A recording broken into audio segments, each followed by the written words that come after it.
오늘 설교의 제목은 주보에는 어리석은 부자라고 기록이 되어 있고 제가 일전에 설교할 때도 동일한 제목으로 설교한 것 같습니다. 어리석은 부자와 그의 보물, 정확하게 말씀드리면 지난주에 연관되어서 지혜로운 자는 이 땅에 보물을 쌓아두고 재물을 쌓아두지 아니하고 좀과 녹이 도둑이 없는 하늘의 천국에 쌓아둔다라고 말씀을 드렸습니다. 한 주간 그 말씀을 묵상해 보셨습니까? 자, 여러분은 지혜로운 사람으로 하늘의 보물을 쌓아두는 인생을 살아가실 것이라고 제가 생각해 봅니다. 자, 네 가지 유형의 사람들이 있는데 여러분들은 어떤 유형에 해당되시는지 한번 생각해 보시기 바랍니다. 첫 번째, 부유하면서도 지혜롭게 사는 사람. 부유하면서도 지혜로운 사람. 둘째는 가난하지만 지혜롭게 사는 사람. 셋째는 부자이지만 어리석게 사는 사람. 넷째는 어리석으면서도 가난하면서도 지혜가 없는. 자, 이 네 가지 가운데 우리 모두가 바라는 것은 저도 그렇고 부유하게 살면서 지혜롭게 하늘에 우리의 재물을 쌓아두는 그런 사람으로 살기를 원합니다. 여러분 그러십니까? 우리가 절대로 회피해야 될 것은 가난하면서도 지혜마저 없는 사람으로 살아가는 인생이 돼서는 절대로 안 될 것이다 라고 생각합니다. 여러분 어떤 인생으로 살기 원하십니까?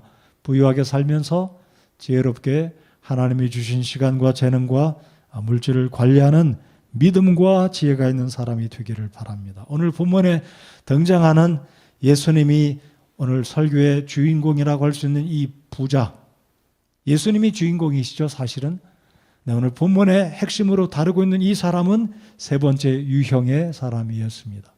하나님이 그에게 물질을 주셨고 부유를 허락하셨지만 어리석게 관리하고 자신만을 위해서 살아간 사람이었습니다.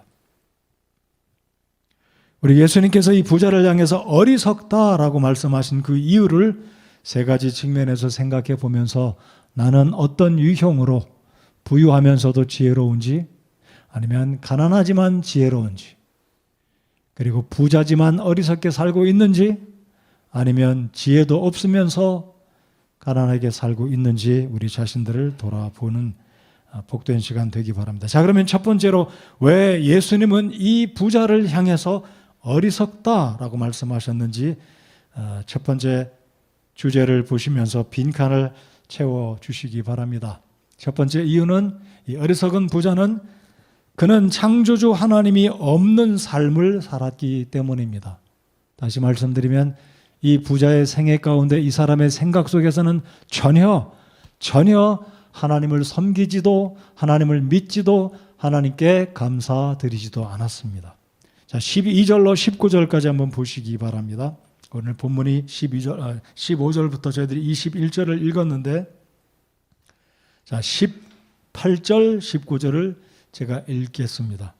또 이르되 내가 이렇게 하리라. 내가 내 곳간을 헐고 더 크게 지어 거기에 내 모든 열매와 물건을 쌓아두고 또 내 혼에게 말하기를 호나 내가 여러 해 동안 쓸 많은 물건을 쌓아두었으니 편안히 쉬고 먹고 마시고 즐거워하라 하리라.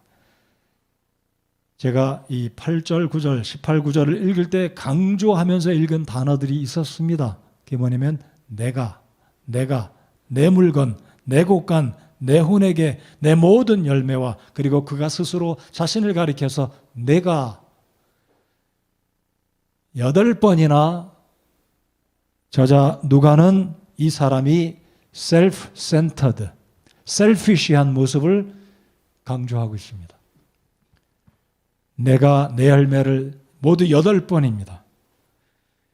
그래서 우리 예수님은 이 부자를 향해서 어리석다라고 말씀을 하고 있습니다. 여러분 신명기 8장 18절을 보시면 하나님이 이렇게 말씀하십니다. 오직 너는 주 내 하나님을 기억하라. 내게 재물 얻을 능력을 주시는 분이 곧 그분이시니 내게 재물 얻을 능력 하나님께서 주셨다고 말씀하십니다. 아마 우리 가운데 어떤 분들은 사업을 잘 하시는 굉장히 사업에 쉽게 말씀드리면 수완이 좋아서 돈을 잘 버는 분이 계십니다. 이런 재능 하나님이 주신 것임을 믿고 감사하시기 바랍니다. 여러분, 우리에게 다양한 은사와 재능을 하나님이 주셨는데 우리 모두에게 하나님이 물질을 허락하셨다면 그는 필경 하나님께서 우리를 복 주셔서 재물 얻는 재능을 허락하셨다고 성경이 말씀하고 계시기 때문입니다. 자, 그런데 이 부자는 하나님께서 그의 농사를 축복하셔서 한 해 농사가 굉장히 잘 됐습니다. 소위 말하면 농사에 대박이 난 거죠. 지난주에도 제가 말씀을 드렸지만 우리 교회 성도 가운데 어떤 분은 주식을 투자하고 계시는지 저는 모르겠습니다. 사업을 시작했는데 굉장히 잘 돼서 어떤 계약을 했는데 그 계약을 상대방이 잘 인수하고 사인을 해서 굉장한 소득이 생기도록 하나님께서 여러분을 복 주셨다면 이건 내 실력이다, 내 지혜다, 횡재했다, 운이 좋았다, 복 터졌다 라고만 생각할 것이 아니라 배후에서 환경과 사람의 마음과 여건을 다 인도하신 내게 이 물질의 복을 허락하신 우리 하나님이 도와주셨기 때문임을 믿고 겸손히 주님께 감사를 드리는 것이 이것이 지혜이며 이것이 믿음입니다. 그렇게 믿으십니까? 이 부자는 전혀 하나님에 대해서 생각하지 않았습니다. 여러분, 어제 날씨가 어땠습니까? 음산하고 춥고 비 내리고, 근데 오늘은 어떻습니까? 놀랍게 화창하지 않습니까? 제가 아까 광고 시간에도 말씀드렸듯이 저는 우리 교회 환경 여건 가운데 제일 제가 즐거워하고 기뻐하는 때가 이때입니다. 왜냐하면 따스한 봄날 화단에 하얀 꽃, 핑크색 꽃이 피어있는 모습 보면 얼마나 마음이 편한지 모르겠습니다. 근데 우리 인생이 꼭 그렇지만은 못하지 않습니까? 저는 생각해 볼 때 부자의 특징은 이것이다라고 생각합니다. 그것이 무엇이냐면 부자들은 하나님으로부터 독립하여 교만하게 살아가고 있다는 것입니다. 하나님 필요 없습니다. 느끼지 못합니다. 있을 게 다 있으니까요. 자신이 믿을 구석이 있으니까요. 그것도 한두 해가 아니라 내가 은퇴하고 나면 우리 가족이 매달 얼마가 쓸 것이라고 우리 부부가 얼마를 쓰더라도 적어도 3, 40년, 4, 50년 아니 그 이상은 충분히 살아갈 수 있다라고 생각하는 사람들은 하나님의 도우심 별 그렇게 느끼지 못하고 물질만 의지하고 살아가기 때문에 부자의 문제는 바로 이것입니다. 지나치게 물질을 의지하기 때문에 하나님의 도우심, 하나님의 은혜로부터 독립돼서 교만하게 살고 있다는 겁니다. 자, 그러면 오늘 본문의 말씀에서 벗어나긴 했지만 22절 이하에 보시면 염려하지 말 것을 주님께서 말씀하시고 계시는데요. 부자의 문제는 하나님으로부터 독립해서 살고 있는 게 문제라면 가난한 자의 특징은 무엇이냐면 하나님의 공급하심을 믿지 않고 신뢰하지 못하기 때문에 염려 가운데 살아갑니다. 둘 다 나쁜 거죠. 물질이 풍부하기 때문에 하나님으로부터 독립해서 사는 것이나 물질이 없어서 어렵기 때문에 먹고 살 것 의식주 염려하면서 근심 걱정 가운데 사는 것이나 차이는 크게 없다고 봅니다. 여러분이 선택한다면 나는 후자보다는 그래도 전자가 낫겠다고 생각하실지 모르겠지만 둘 다 우리 그리스도인들의 삶 가운데서는 회피해야 될 굉장히 중요한 문제입니다. 자, 오늘 이 부자는 하나님이 비를 주시고 바람을 불게 하시고 햇볕을 주셔서 농사가 잘 된 것을 전혀 생각지 않고 스스로에게 말하기를 호나 내가 여러 해 동안 쓸 많은 물건을 쌓아두었으니 편안히 쉬고 먹고 마시고 즐거워하라. 그것이 전부였습니다. 하나님에 대해서 감사도 하나님과 연관지어서 우리 주님의 은혜를 헤아려 보며 감사한 것은 전혀 없었습니다. 그래서 주님이 말씀하시기를 어리석은 자여. 혹시 저와 여러분 가운데 최근에 일이 잘 돼서 기대하지 않았던 특별한 수입이 생기신 분 계신가요?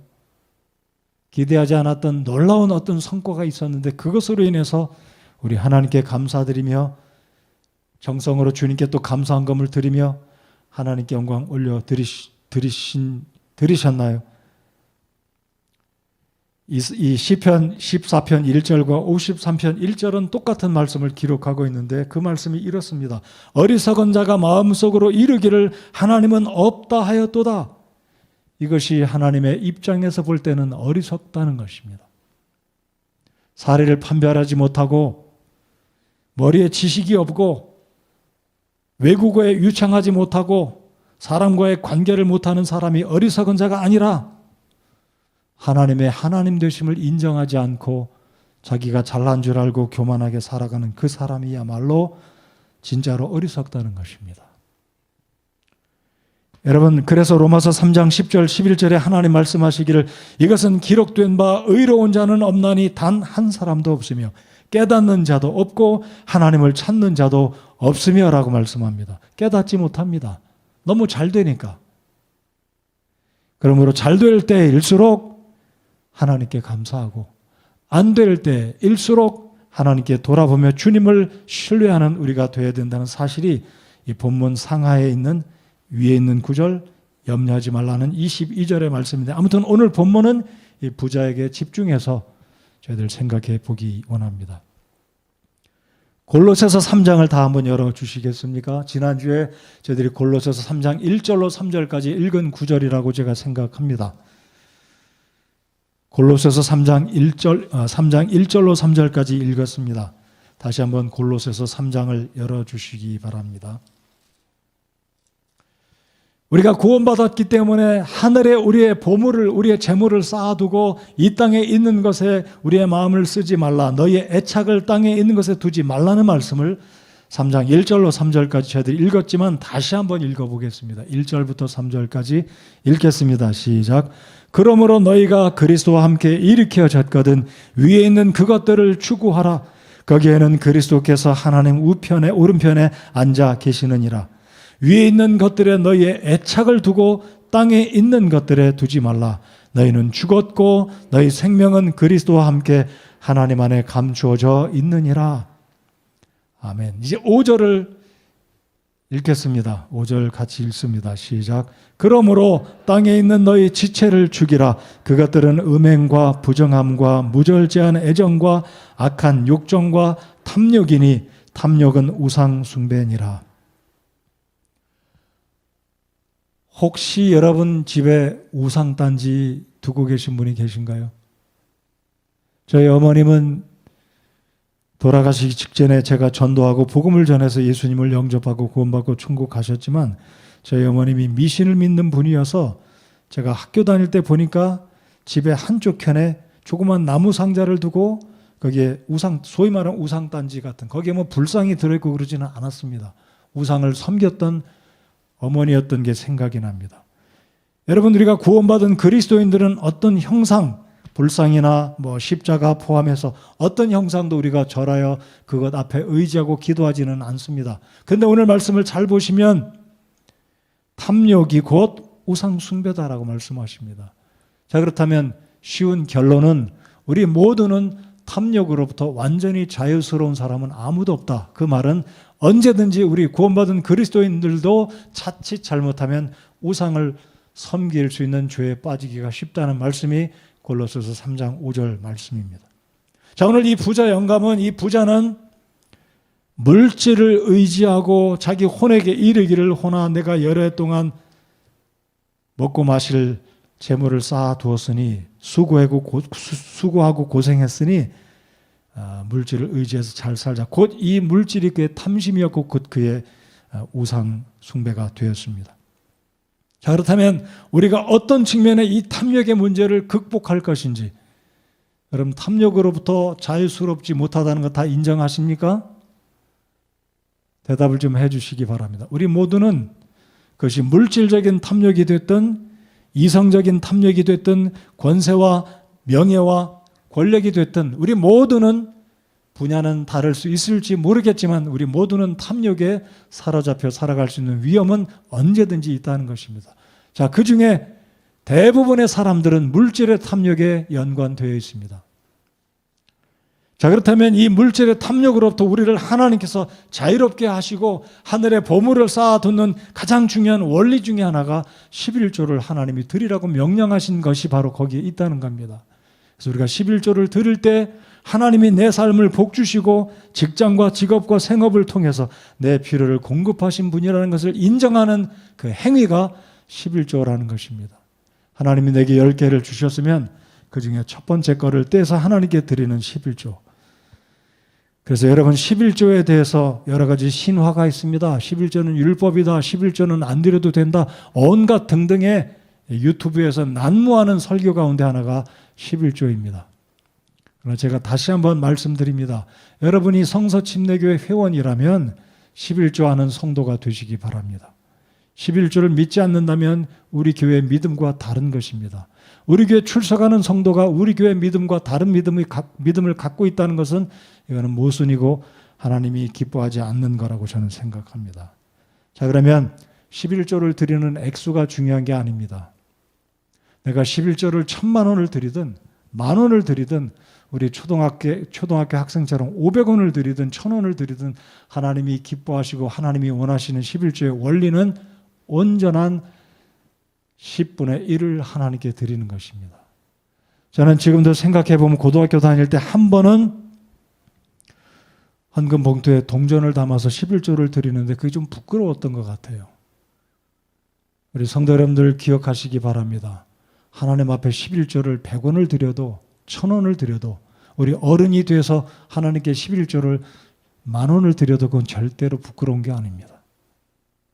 반대로 그 11조 봉투에 두툼하게 지폐를 가득 넣어서 11조를 500만 원을 드리든 1,000만 원을 드리든 그것은 결코 하나님 앞에 자랑할 것이 아니라는 것. 적은 액수일지라도 많은 액수일지라도 하나님이 기뻐하시는 11조는 내 물질의 소유주, 내 생명과 모든 것을 허락하신 분은 하나님이기 때문에 하나님 내게 주신 소득의 10분의 1을 하나님의 하나님 되심을 인정하고 드립니다 하는 생각과 태도와 자세가 더 중요하기 때문입니다. 여러분 그렇게 믿으십니까? 11조를 다 하시는 우리 교회 성도님들 되시기 바랍니다. 저는 우리 교회 초등학생들이 500원 11조, 1,000원 11조 드리는 거 보면 제가 그 아이를 불러놓고 너 참 잘했다 제가 이야기는 안 하지만 그 아이가 얼마나 예쁘고 그 믿음이 얼마나 참 잘 자라는지 그 부모님이 잘하고 계시다라고 생각이 됩니다.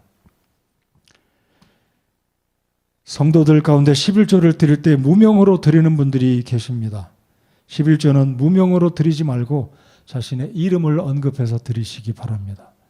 11조 무명으로 드리는 건 하나님 앞에 겸손한 행위가 결코 아닙니다. 11조를 내 이름으로 드릴 때 나는 이 교회에 속한 성도로서 회원으로서 본분을 한다는 것이 간접적으로 직접적으로 나타남으로 다른 성도에게도 본이 됩니다. 물론 내가 이 이름으로 한다고 해서 누가 이렇게 검사하고 알아보고 이 사람 11조 하는 사람이기 때문에 더 기뻐하고 미워하고 그런 것은 아니라고 제가 생각합니다. 그럼에도 불구하고 내가 이 교회에 속한 회원이라면 내 이름으로 하나님께 주님의 주되심을 인정하고 드리는, 그래서 이름으로 드릴 때 그분의 믿음이 성숙해서 나중에 우리 교회 앞에 교사로 쓰임받고 찬양대 멤버로 쓰임받고 집사로 세움을 입어서 다른 성도를 섬기는 그 일에 덕이 되고 본이 되는 사람으로 입증할 수 있기 때문에 여러분 하나님 말씀 가운데 내 믿음을 입증하라. 사도 바울은 디모데 목사에게 내 믿음을 입증하라라고 입증을 요구하고 있다는 사실을 주목해 보셔야 합니다. 내 믿음을 내가 이 교회 회원이라면 하나님 앞에 내 믿음을 입증하는 필요가 있다는 사실. 또한 우리가 이름을 언급함으로 11조를 드릴 때 사탄이 그 물질을 통해서 시험하는 그 일을 미리 방지할 수 있다는 것을 또한 우리가 유념해야 할 것입니다. 우리 교회 성도님들을 보면 참 경제적으로 참 어렵지만 11조를 온전하게 드리는 성도들을 보면 얼마나 감사한지 모르겠습니다. 하나님께서 그 마음을 받으시고 그 성도님의 가정과 일터와 생업을 복주시기를 바랍니다. 그런데 우리 교회 성도님들 가운데는 믿음 생활을 정말 오래 했고 성숙한 분량에 이르렀다고 생각하는 제 나름대로의 생각이 있음에도 불구하고 여전히 11조를 하지 않는 분들이 계세요. 물론 그분들이 무명을 하는지 모르기 때문에 드리는 말씀입니다. 다시 한번 말씀드립니다. 11조는 담임 목사에게 잘 보이라고 다른 성도들에게 인정받으라고 이름 써서 드리라는 그 의미는 제 본심은 아니고 11조를 정확하게 내 이름으로, 그리고 내가 이 교회에 속한 회원이라면 교회의 머리 되신 주님 앞에 그 권위에 순종하는 의미로 11조를 드릴 때 물질의 탐욕으로부터 나는 보물이 있는 곳에 내 마음이 있다. 하나님이 내 인생의 보물이고 하나님이 귀중한 존중의 여김을 받으시는 나의 주님이기 때문에 내 삶 가운데 하나님이 물질의 복을 허락하실 때 감사와 기쁨으로 11조를 드릴 때 우리는 탐욕으로부터 자유를 얻고 11조를 드릴 때 우리 하나님이 우리의 삶을 지키시고 더 풍부한 경제적인 축복으로 채우실 것을 믿기 때문에 드리는 말씀입니다. 잠언 3장 6절의 말씀을 보시면 내 모든 길에서 그분을 인정하라. 그리하면 그분께서 내 행로들을 지도하시리라 그랬습니다. 모든 길에서 그분을 인정한다는 것은 물질적인 측면, 시간적인 측면, 내가 모든 섬김의 분야에서 하나님의 주되심을 인정하는 그 길이 성도의 본분이며 구원받은 하나님의 자녀의 본분이고, 나아가서 내가 어떤 지역 개교에 속해 있다면 그 교회를 섬기는 회원으로서 그 교회가 필요하고 그 교회가 감당하는 선교 사역, 하나님의 사람들을 돌보는 사역, 가르치는 사역, 다방면의 그 의무를 다하는 것이 성도의 본분이기 때문에 말씀을 드립니다. 자, 첫 번째 대지 꼭 기억하시기 바랍니다. 이 부자는 부를 축적했을 때 하나님과 전혀 상관없는, 하나님께 감사도 안 했고 하나님께 영광도 돌리지 않았기 때문에 주님은 그를 어리석은 사람이다라고 책망하고 계십니다. 다시 말씀드립니다. 여러분, 지혜로우면서도 부자로 살기 원하십니까? 가난하지만 지혜롭게 살기 원하십니까? 아니면 부자이긴 하는데 어리석게 살고 있는지, 아니면 그것도 부족해서 가난한 모양인데 그마저 지혜마저 없고 겸손함마저 없고 하나님께 감사하지도 않는 어리석음 가운데 살고 계십니까? 두 번째로 우리 생각해 보고 싶은 것은 19절 21절을 보시겠습니다. 두 번째는 이 부자는 왜 하나님께서 어리석다고 말씀하셨냐면 그는 창조의 목적을 알지 못하고 살았습니다. 하나님이 그를 향한 창조의 선한 목적, 우리 하나님께서 그를 향한 기대하는 목적을 모르고 자신만을 위해서 살았기 때문입니다. 제가 아까 18절 읽을 때 17절 18절 내게 내온에게 내 열매를 내 곡간을 헐고 내 모든 열매와 자기 중심적인 삶을 살았기 때문에 이 사람은 주님이 주신 그의 농사의 소출이 풍부해서 여러 해 쓸 많은 재물, 아마 오늘날로 적용해 본다면 큰 대기업에 다니는 여러분 가운데는 어떤 실적이 좋아서 특별한 보너스를 받았습니다. 기대 이상으로 많은 보너스를 받았는데 하나님께 감사하지도 않고 그 재물을 허락하신 그 지위와 재물과 건강과 재능들을 하나님이 주셨는데 하나님의 선하신 창조의 목적과는 상관없이 나만을 위해서 쓴다면 바로 그 인생은, 바로 여러분은 어리석은 자가 된 것입니다. 자, 19절 저희들 다 같이 한 번 더 읽었지만 또 한 번 읽어보겠습니다. 19절 읽겠습니다. 시작. 또 내 혼에게 말하기를 혼아 내가 여러 해 동안 쓸 많은 물건을 쌓아두었으니 편안히 쉬고 먹고 마시고 즐거워하라 하리라 하였느니라. 자, 보십시오. 얼마나 단순하고 어리석습니까? 쉽게 판단해도 이해가 됩니다. 돈 많이 벌었으니까 그저 쉬고 먹고 마시고 즐거워하자. That's it. 그게 전부입니다. 그게 전부예요. 이제 은퇴도 했겠다. 여러 해 쓸 많은 돈을 축적해 두었으니 좋은 옷 입고 맛있는 음식 사 먹으러 다니고 여행 다니고 그럴 수 있습니다. 하나님이 물질의 복을 주셨을 때 우리가 때로는 누릴 수 있어야 됩니다. 그런데 이 부자의 문제는 자신만을 위해서 호나 내가 여러 해 동안 쓸 많은 물건을 쌓아두었으니, 그런데 21절 상반절을 보면 자기를 위하여 보물을 쌓아두고 라고 그랬습니다. 여러분, 하나님 주신 이 보물은 자기를 위해서 쓸 수 있습니다. 자기 배우자와 자녀들을 위해서 쓸 수 있습니다. 그럼에도 불구하고 다른 사람을 위해서도 하나님께서 내게 재물의 복을 주셨고 건강의 복을 주셨고 어떤 재능을 허락하셨다면, 이 사회에서 어떤 지위를 허락하셨다면 그 지위와 재능과 재물과 시간과 자신의 모든 사용 가능한 포지션들을 다른 사람을 위해서 이웃을 위해서, 나아가 하나님의 영광을 위해서, 복음을 증거하는 그 일을 위해서, 교회를 위해서 사용되어져야 함에도 불구하고 자기만을 위해서 썼다는 것이 이 사람을 향한 주님의 판단은 어리석은 자요 라고 말씀하고 있다는 것입니다.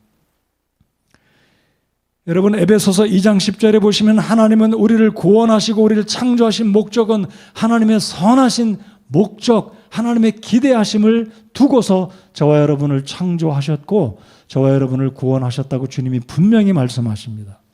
우리가 오늘 이 아침에 호흡할 수 있는 것도, 내 발로 걸어와 예배를 드릴 수 있는 건강도, 내 곁에 내 배우자, 아내와 자녀와 함께 나와서 예배를 드릴 수 있는 이 축복도 하나님의 창조의 목적을 이루어 가라고 하나님이 우리에게 건강 주시고 우리의 배우자, 자녀, 우리 교회 성도들을 허락하셨고 이 나라와 이 민족을 주신 것으로 믿으시기 바랍니다. 여러분, 그렇게 믿으십니까?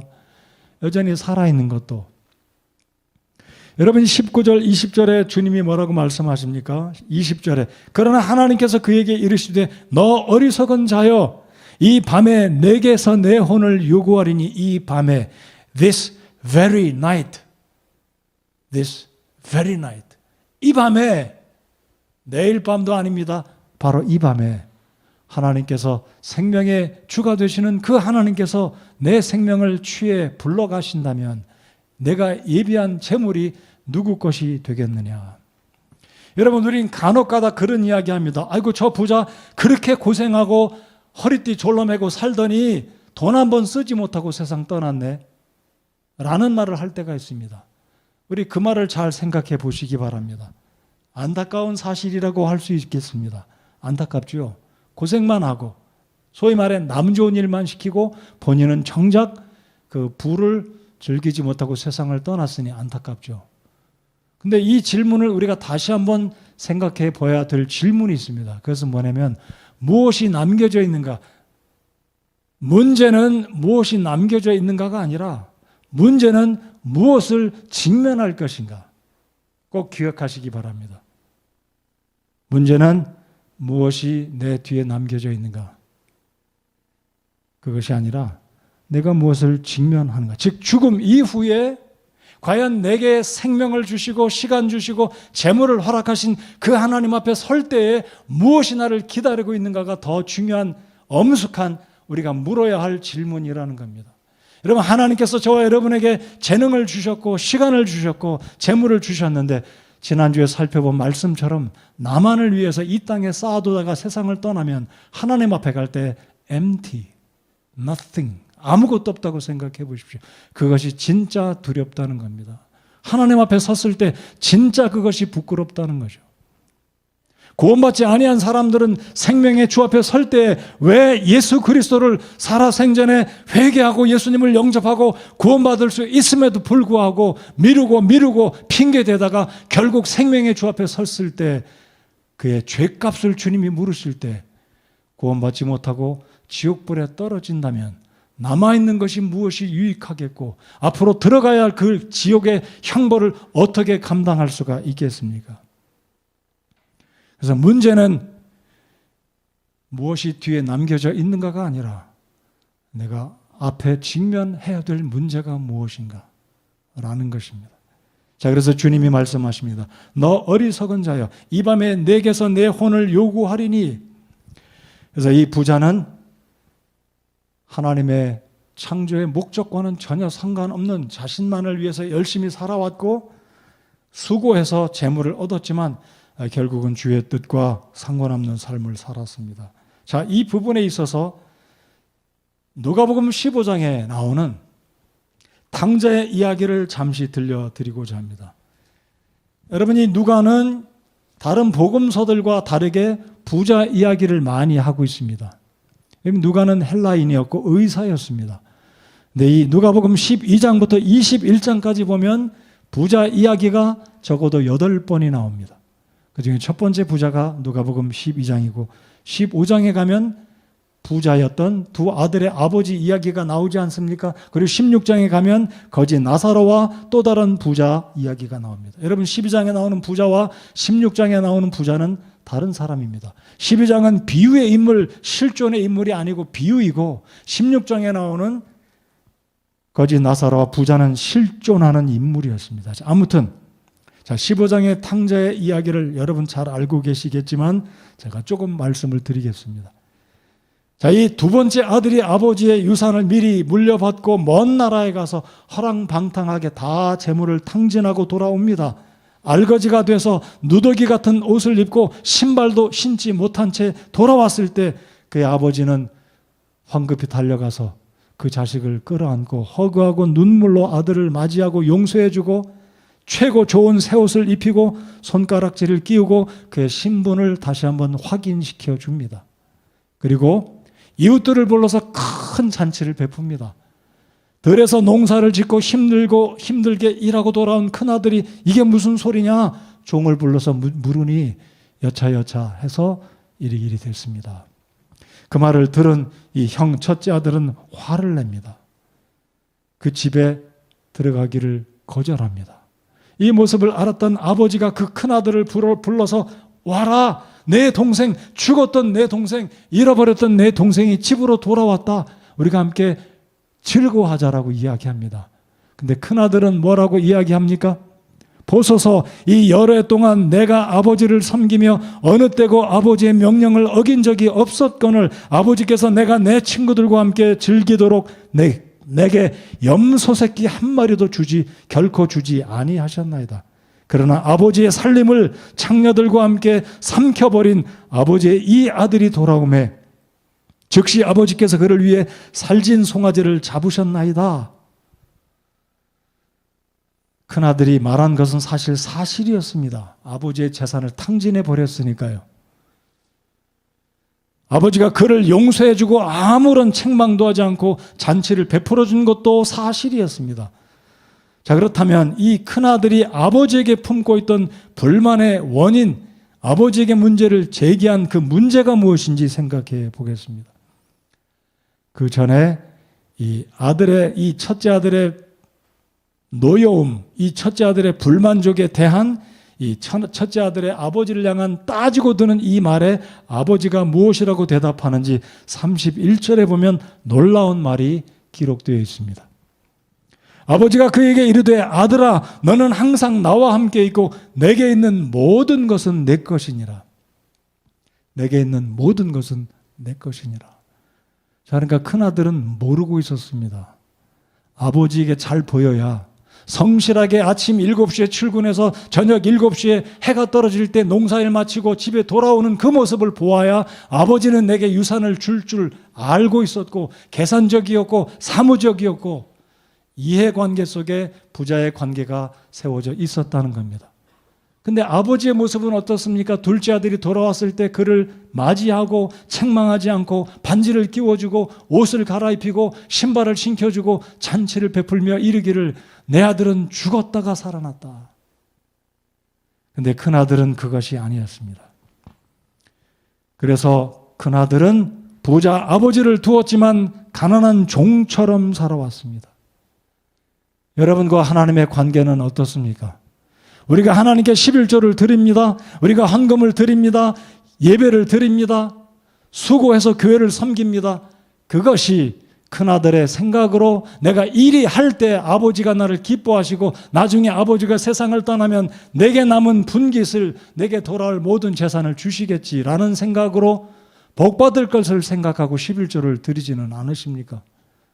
제가 지난주에도 말씀드리기를 우리의 믿음은 기복신앙이 돼서는 안 된다라고 말씀을 드렸지만 그럼에도 불구하고 우리가 하나님 앞에 정성과 마음을 다해서 하나님을 사랑할 때 하나님이 내게 주시고자 하는 그 복을 받아 누릴 수 있는 복을 우리 모두가 누려야 한다고 말씀을 드렸습니다.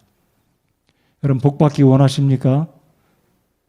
자, 근데 큰아들과 같은 생각으로는 11조를 드리는 우리의 동기도, 헌금을 드리는 우리의 동기도 하나님과 나와의 관계가 어떤 측면에서 관계로 하나님께 헌금을 드리고 11조를 드리고 봉사하고 헌신하고 있는지 우리 자신들을 돌아봐야 되겠습니다.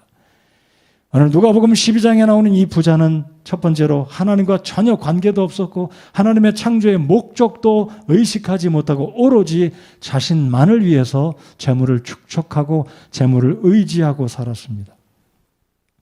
우리가 생각하는 하나님은 어떤 관계 속에서 하나님을 섬기고 계십니까? 하나님은 저와 여러분을 구원하신 우리의 생명의 주가 되시고 우리 하늘의 아버지, 진짜 아버지가 되십니다. 믿으십니까? 그러면 복받을 것을 생각해서 11조를 드리라는 게 아닙니다. 감사해서 그분이 내 생에 가장 귀한 분, 내 보물이기 때문에 보물이 있는 곳에 너희 마음이 있다고 하신 그 말씀 때문에 11조를 드리고 감사해서 기쁨으로 그분을 섬기고 우리의 지체를 사랑하고 교회에서 수고를 다하고 남들이 알아주지 않아도 아니 오히려 내가 오해받고 손해를 입더라도 하나님이 나의 아버지이시기 때문에 하나님이 피로 사신 이 교회를 사랑해서 우리가 섬겨야 되지 않겠습니까? 그것이 오늘 우리 예수님께서 이 부자를 향해서 창조의 목적도 없이 자신만을 위해서 살아가는 이 욕심적인 탐욕에 매여 있는 이기주의자 이 부자를 가리켜서 말씀하신 오 너 어리석은 자여 라고 말씀하고 계십니다. 여러분, 마리아는 예수님이 돌아가시기 직전에 자신의 시집을 가면 사용하게 될 가장 귀한 그 향유를 옥합의 병을 깨뜨려서 옥합 속에 있는 그 향유, 비싼 향유 기름을 다 부어서 예수님께 드렸습니다. 보물이 있는 곳에 그의 마음이 있었기 때문입니다. 2차적으로 본다면 마리아에게 있어서 보물은 향유 옥합이었습니다. 그러나 1차적인 최고의 보물은 향유가 아니라 예수님이었습니다. 그러니까 예수님께 자신의 재산 목록 1호였다고 볼 수 있는 그 향유 옥합병을 깨트려서 그 나드, 귀한 인도산, 굉장히 비싼 그 향유를 예수님께 아낌없이 부어드릴 수 있었던 것은 마리아에게 있어서 보물은 향유가 아니라 예수님이었기 때문에 예수님의 죽으심, 그 장사 지냄을 예비하기 위해서 그 예수님의 시신에 부을 살아계신 예수님께 미리 그 기름을 부어 드린 것이었습니다. 그래서 예수님은 마리아를 칭찬하시지 않으셨습니까? 여러분의 보물은 무엇입니까? 돈 자체입니까? 이 세상에 여러분이 갖고 소유하고 있는 지위와 어떤 권력과 권력이라고 생각하십니까? 그 목적, 하나님이 여러분들에게 하신 것, 하나님께서 여러분에게 크고 작은 재물을 소유하게 하신 그것 자체가 우리 하나님의 창조의 목적을 위해서 드려지고 사용되어지는 그 일에 쓰임받는 인생이 될 때 그 인생은 부자이고 지혜로운 인생으로 하나님 앞에서 값지고 복된 우리 주님을 기쁘시게 하는 인생으로 살아가다가 주님 앞에 설 때 너 참 잘 살다 왔다라고 우리 주님이 칭찬하시리라고 믿습니다. 자, 세 번째. 자, 왜 이 부자가 어리석은 사람이었습니까? 그는 생명이 하나님께 있음을 알지 못했습니다. 이 부자는 물질만 잘 쌓아두면 여러 해는 너끈히 버틸 수 있다. 나름대로 계산을 잘한 거죠. 그러니까 물질이 있으면 내가 여러 해 잘 살 수 있다. 여러분 가운데 혹시 그렇게 생각하시는 분이 혹시 있을 겁니다. 이 어려운 때 내가 이 정도 젊었을 때 열심히 돈 벌어서 내 아파트가 지금 몇 채가 있고 이 아파트를 팔면 적어도 한 아파트당 수십억, 최소한 20억, 10억을 받을 테니까 이 돈이면 내가 몇 년은 일하지 않고 몇 달에 돈을 얼마씩 쓰더라도 내가 최소한 20, 30년은 편하게 잘 먹고 마시고 여행 다니며 쓸 수 있다라고 생각하시는 분이 계실 겁니다. 여러분, 우리의 생명은 물질의 부여와 상관이 없음을 믿으십니까? 내가 지금 은행에 1억이 있든 10억이 있든 내가 오늘 죽으면 그 재물이 나를 살리지 못한다는 것 인정하십니까? 오늘 예배당에 나오실 때 여러분 집에 얼마가 있든지 상관이 없어요. 그 재물의 유무와 상관없이 내가 건강하지 못하면 못 나옵니다. 하나님이 기회 주시지 않으시면 어찌 우리가 하나님 앞에 나와 예배를 드릴 수 있겠습니까? 그러니까 주님이 말씀하시기를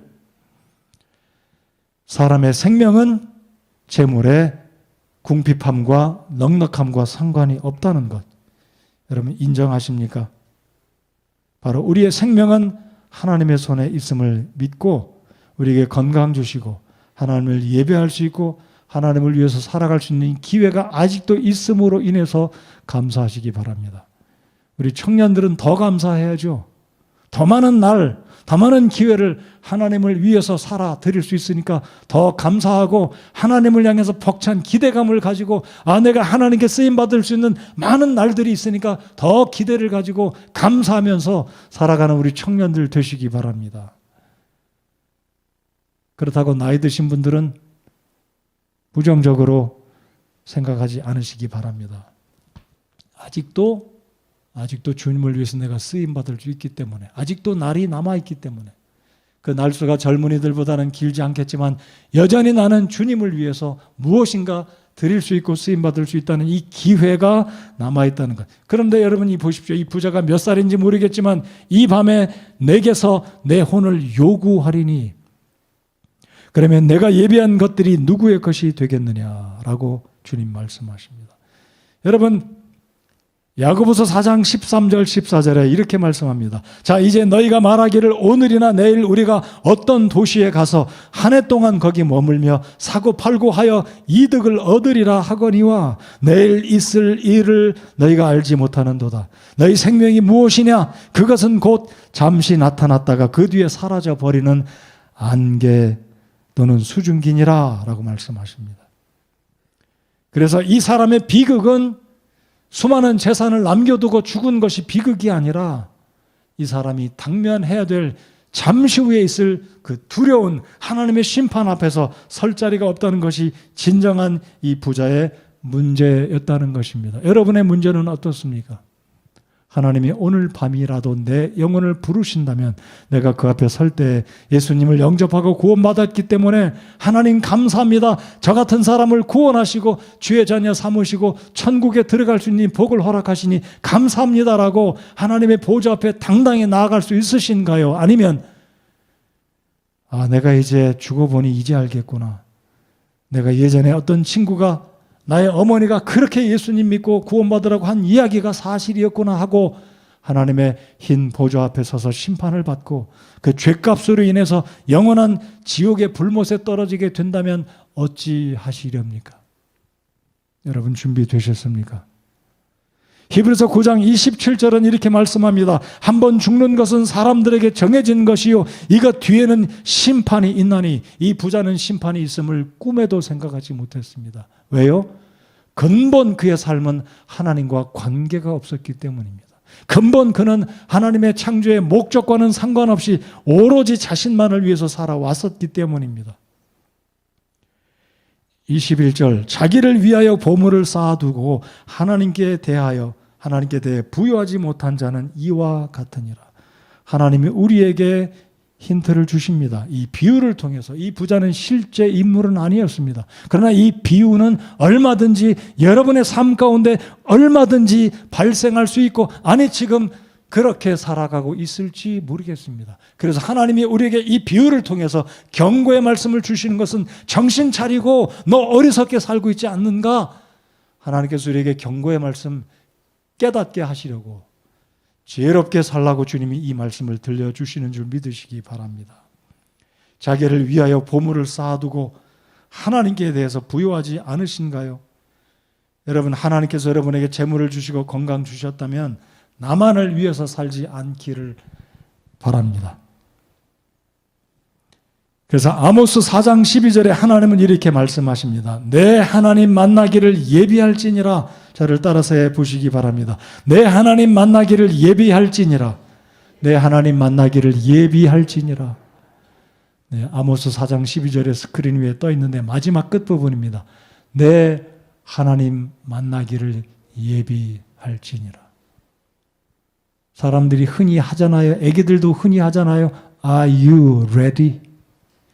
하나님 만나실 준비가 되어 있으십니까? 오늘 밤에라도 하나님이 나를 부르신다면 Are you ready? Am I ready? 여러분 준비되어 있습니까?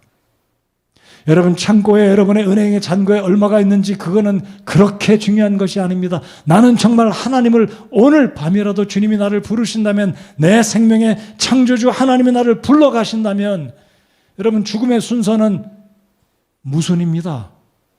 올 때는 순서가 있지만 갈 때는 무순입니다. 아무도 모릅니다. 내가 먼저 갈지 저 사람이 먼저 갈지. 그러나 분명한 사실은 필경 모든 사람들은 한 번 죽게 되어 있고 죽음 이후에 하나님 앞에 심판이 있는데 하나님이 오늘 밤이라도 나를 불러 가신다면 내가 과연 준비되어 있는가? 로마서 10장 13절에 주님이 말씀하시기를 복음입니다. 누구든지 주의 이름을 부르는 자는 구원을 받으리라.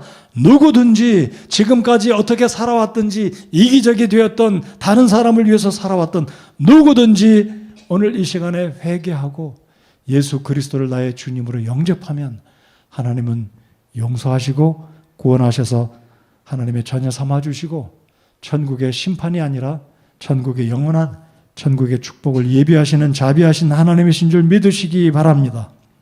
결론입니다.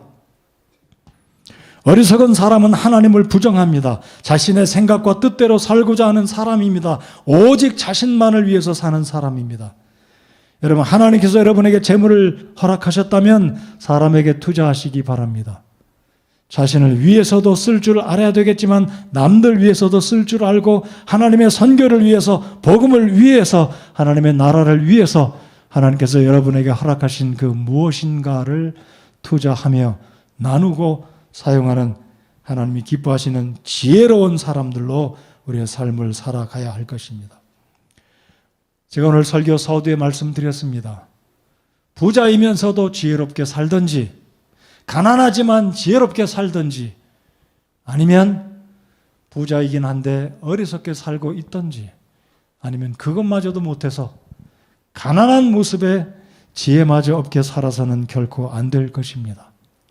여러분들은 어떤 유형이십니까?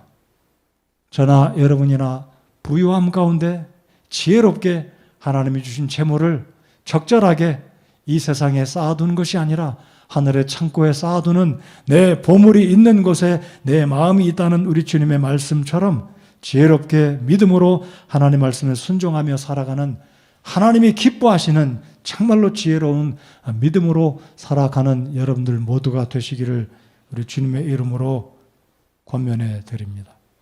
오늘 이 아침 시간에 믿음의 선택을 하시기 바랍니다. 아직 구원받지 않으신 분들, 예수님을 여러분 마음속에 구주로 한 번도 모셔본 적이 없는 분들, 더 늦어지기 전에, 하나님이 내 영혼을 요구하시기 전에 마지막 기회가 아니기를 바랍니다. 그렇게 예수님을 영접하고 구원받으신 여러분들 되시기 바랍니다. 구원받으신 성도 여러분들, 어떻게 살아가시기 원하십니까? 부자이긴 한데 나만을 위해서 재물을 땅에 쌓아두는 어리석은 자로 살아가시겠습니까? 기도하시겠습니다.